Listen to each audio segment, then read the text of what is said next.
Stan, we are. Yeah, I'm off work, you see, on holidays. That's why I'm doing loads of Steel Helmet Stan videos. Hope you enjoyed that sojourn away from military yesterday with the old music scene. Yeah, I'm gonna think if tomorrow. I think it's tomorrow. There used to be a great big chemical works near, well, in my town. It's still there in a much smaller form, and the two of the place, well, one place is closing. I think it's closing now. It's already shut down, dismantled. The other one just being announced it's going to get cut in half. So literally, this really massive, giant chemical plant that's just gradually got smaller and smaller and smaller. It could cease to be going along the lines. Well, anyway, basically, I was in conversation with a fellow YouTuber today, and just basically like every morning, every Tuesday morning at 10 o'clock, they set off the siren. You know, they test the toxic alarm. Now, this whole area is chemical works, and I've worked on them as an apprentice and also as a tradesman. And you're on these sites, and these sirens go off, and a lot of them, if not all of them, are World War II vintage sirens. I know the one that I will try and record tomorrow. My brother-in-law still works for the firm, and he said it's been there for years, so it probably will. I know where there used to be two in the area, World War II sirens. You could see them like they have like two big discs on the outside, don't they? You know, you've seen them. So I'll try and record it tomorrow if I remember. You'll be able to hear it because it echoes all the way around the town. It's quite a spooky thing, to be fair. And I should do it maybe for posterity, just in case.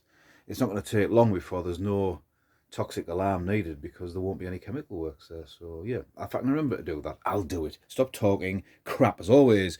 So this is my latest Osprey Men-at-Arms book, and I know they must take the photo, the illustrations off some sort of photograph. But he looks like a Hungarian soldier. He looks like a very dodgy character, doesn't he?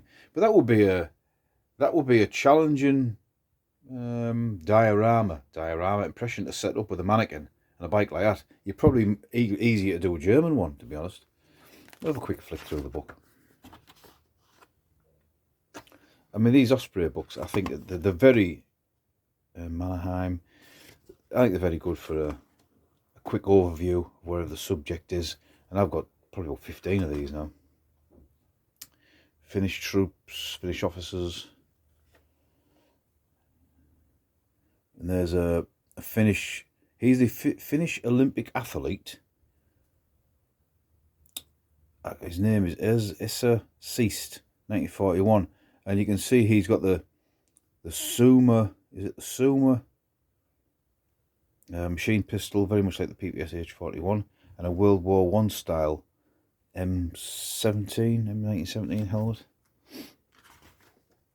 And here is a prime example of the Finns wearing any sort of helmet they could get. M1917, Italian helmets, Czech 1935. I haven't got a Czech M1934. I really should try and get one. I don't want so much to go into the history of all this. It's just, you know, the Germans' Eastern Front allies. I mean, that's the Finland sort of agreed to fight the Russians basically to keep themselves safe, to get their own land back. It wasn't really to aid the Germans as such. I mean, they were on the German side, sort of, weren't they? But they did turn against them in the end. Someone will probably give it a better explanation than me. Hungarian tank crew on the Don front. And they've got a mixture of M17, 1917, M38 helmets. Hungarian troops. Hungarian again. Hungarian. At first glance, you just think, oh, they're Germans. And I would think that the Hungarian stuff would be a bit harder to get hold of, to be honest. Young King Michael. This is Romania. I do have a Romanian helmet, but it's the more modern one, not this like sort of Dutch type. He's got an Adrian helmet on, the guy there. That'd be another helmet I would really like, a 19 World War II Romanian helmet. So these are the Finnish troops here. I mean, again, that sort of illustration there looks a bit cartoonish, I think, with the pipe, but it's probably been taken from an original photograph. And he's got the Suma machine pistol there, and a Panzerfaust. So they're all Finnish. That would be an interesting mannequin to set up. The Hungarian fella there. Now I've never seen them helmets for sale in the UK. Only the American, is it IWMA or IMA, National Military Antiques, Hungarian helmet. Now this is a question for you all out there in the military collecting land. This fella here, this Romanian. Now the Romanians use the M41. So there's my M41. It's sort of muzzle end. Is that what he's got there, an M41, or is it something different? It does have the seem to have the same fix. Is it just the artist's way of drawing it?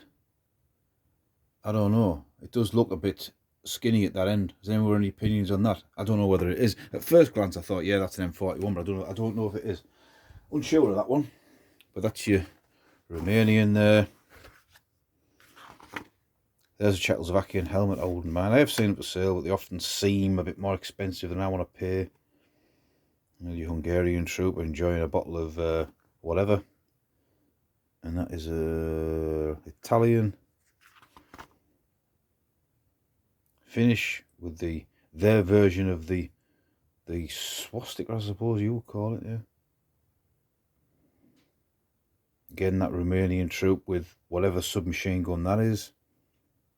Aussie, yeah, Romanian number 3. Sorry, look at so Hungarian Frontier Guards, Romanian Mountain Rifles, Italian. And that's an unusual machine pistol. So that's Italian. So number 1 is a parachutist, Hungarian, Division 1945.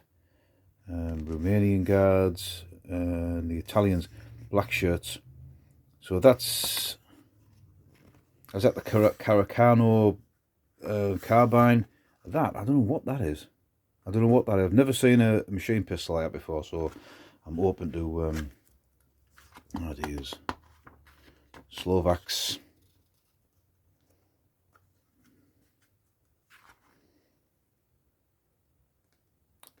German Army's Croat Legion. And an Italian officer, I believe. Other allies. It is, I do like these Osprey books. They give you like a snapshot. It's easy to digest, to read, if you want to do a display or a bit of research. And they're cheap as well. It's always a good thing. Still understands world. And that'll show you there. So the national rank tank markings. National tank markings observed among German satellite troops. There was a fair amount of variations. The details of the presentation. So the top, Finland, early and late pattern, black or dark blue shadowed white on the turret and the roof, often on the hull, the rear plates. The tanks mostly captured Soviet types were variously camouflaged over the basic dark green, the ochre strips in summer. So Hungary, that one was pre and post-war, Red Cross, white edged on green and white and black. And then we move down. It's very hard to read this and do it. Slovakia at the bottom. So I mean, the Hungarian ones, I have seen them before.